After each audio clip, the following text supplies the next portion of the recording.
नमस्कार, welcome to my channel. मैं हूं मनीषा। दोस्तों, आज की इस वीडियो में हम जानेंगे रोजमर्रा काम आने वाले कुछ किचन टिप्स जो कि आपके बहुत काम आएंगे और आपका काम आसान हो जाएगा।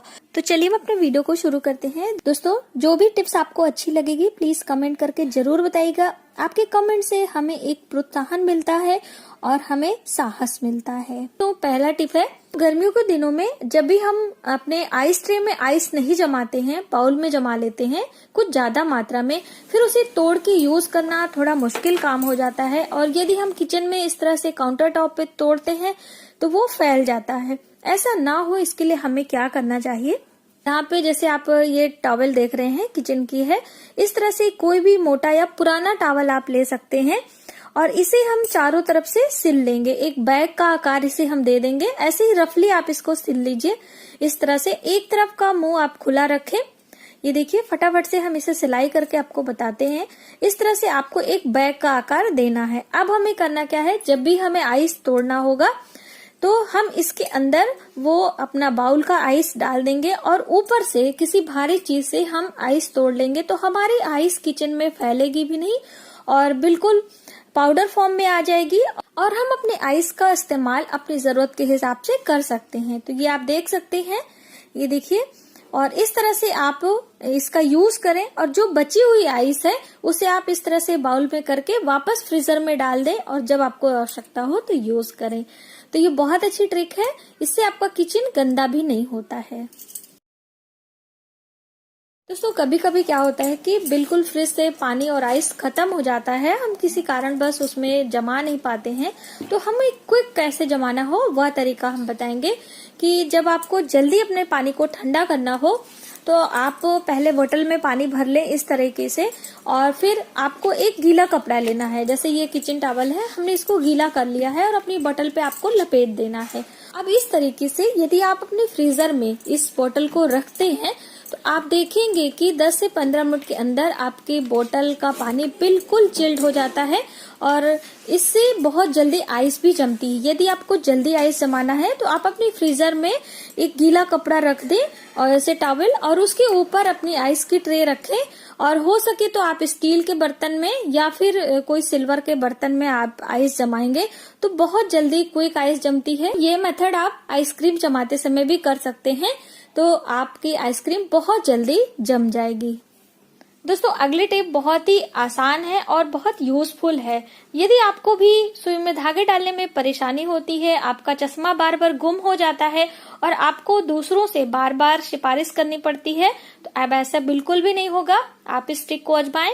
इस तरह से आप अपने हाथों पे धागा ले लें और ये हम पहले बड़ी सुई में आपको करके दिखा रहे हैं जिससे आपको इजीली समझ में आ सके।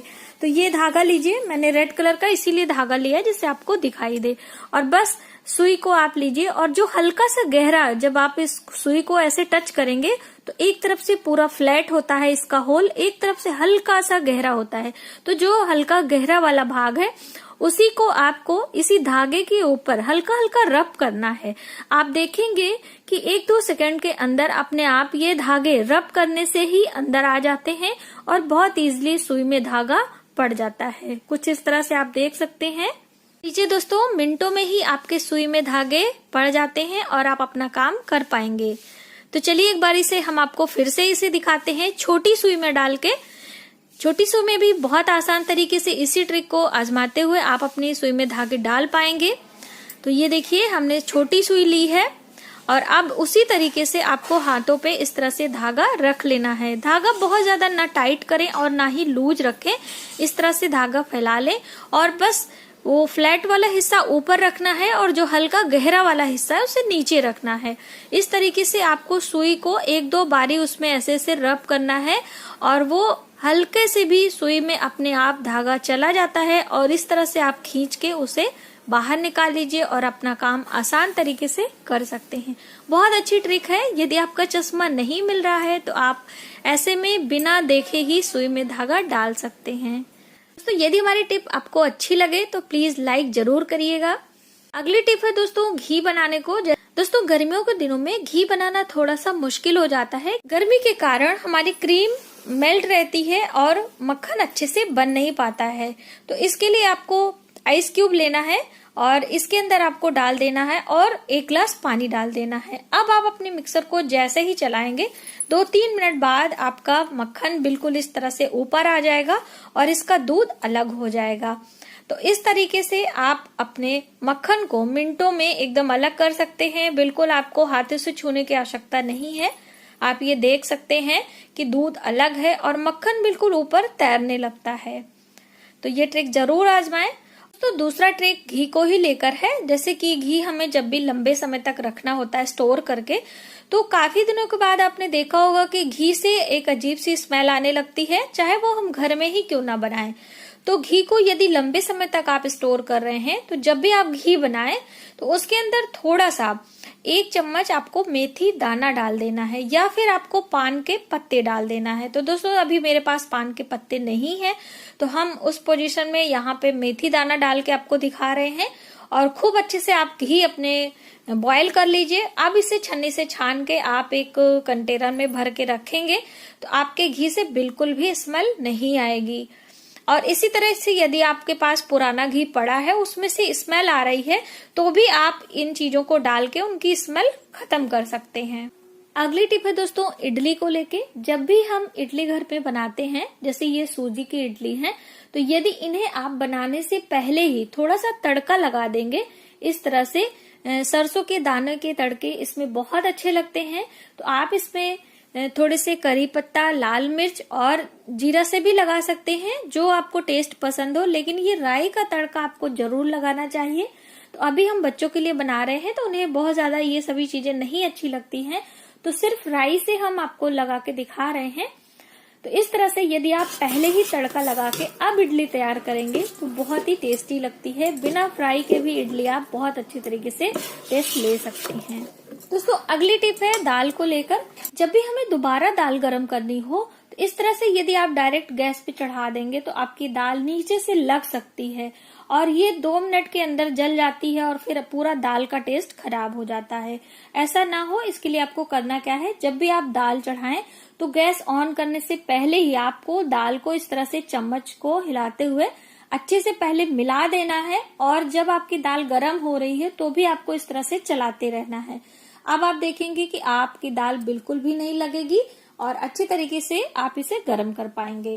दोस्तों अगली टिप है कढ़ी को लेके। हमारे पास एक कमेंट आया था कि कढ़ी बनाने के लिए हमें कितना बेसन यूज करना चाहिए, उसका मेजरमेंट क्या होना है और पानी कितना मात्रा में हमें लेना चाहिए। आज हम आपको कढ़ी बना के दिखा रहे हैं। दोस्तों ये हम आम की कढ़ी बनाए हैं, जैसे कि आप दही की कढ़ी ज्यादातर बनाते हैं लोग या फिर इमली की कढ़ी बनाते हैं, लेकिन अभी सीजन में कच्ची कैरी आती है तो बहुत टेस्टी लगता है। एक बार इसे आप बना के जरूर टेस्ट करिएगा। तो कच्ची कैरी की कढ़ी कैसे बनाते हैं और क्या क्या मेजरमेंट है, वो सभी तरीका हम इस वीडियो में आपको बताएंगे।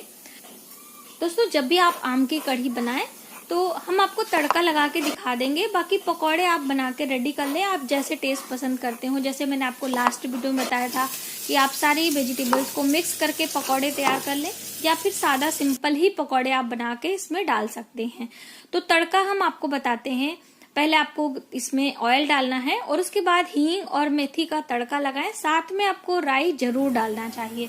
अब उसके बाद आपको अपने मसाले डाल देने हैं। मसाले में सिंपल मसाला आपको डालना है जो भी आप यूज करते हो, और उसके साथ में आपको डालना है ये आम का पेस्ट। ये कच्चा आम है, हमने इसे पेस्ट अच्छे तरीके से बना लिया है। तो हमने यहाँ पे 1 आम का इस्तेमाल किया है क्योंकि आम बहुत खट्टा है।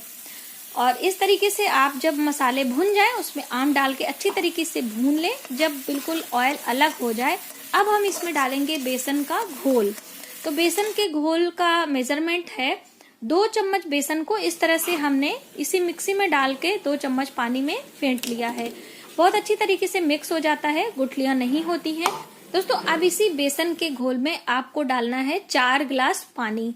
तो 2 चम्मच बेसन में आपको 4 गिलास पानी ऐड करके एक मिक्सचर तैयार कर लेना है। और अब इन्हीं मसालों में जो आपने अपने मसाले पकाए हैं धीरे धीरे करते हुए आपको मिक्स करना है। एक साथ ही आपको पानी नहीं डालना है, वरना आपके मसाले और पानी बिल्कुल अलग अलग रहेंगे, मिक्स मैच नहीं होंगे।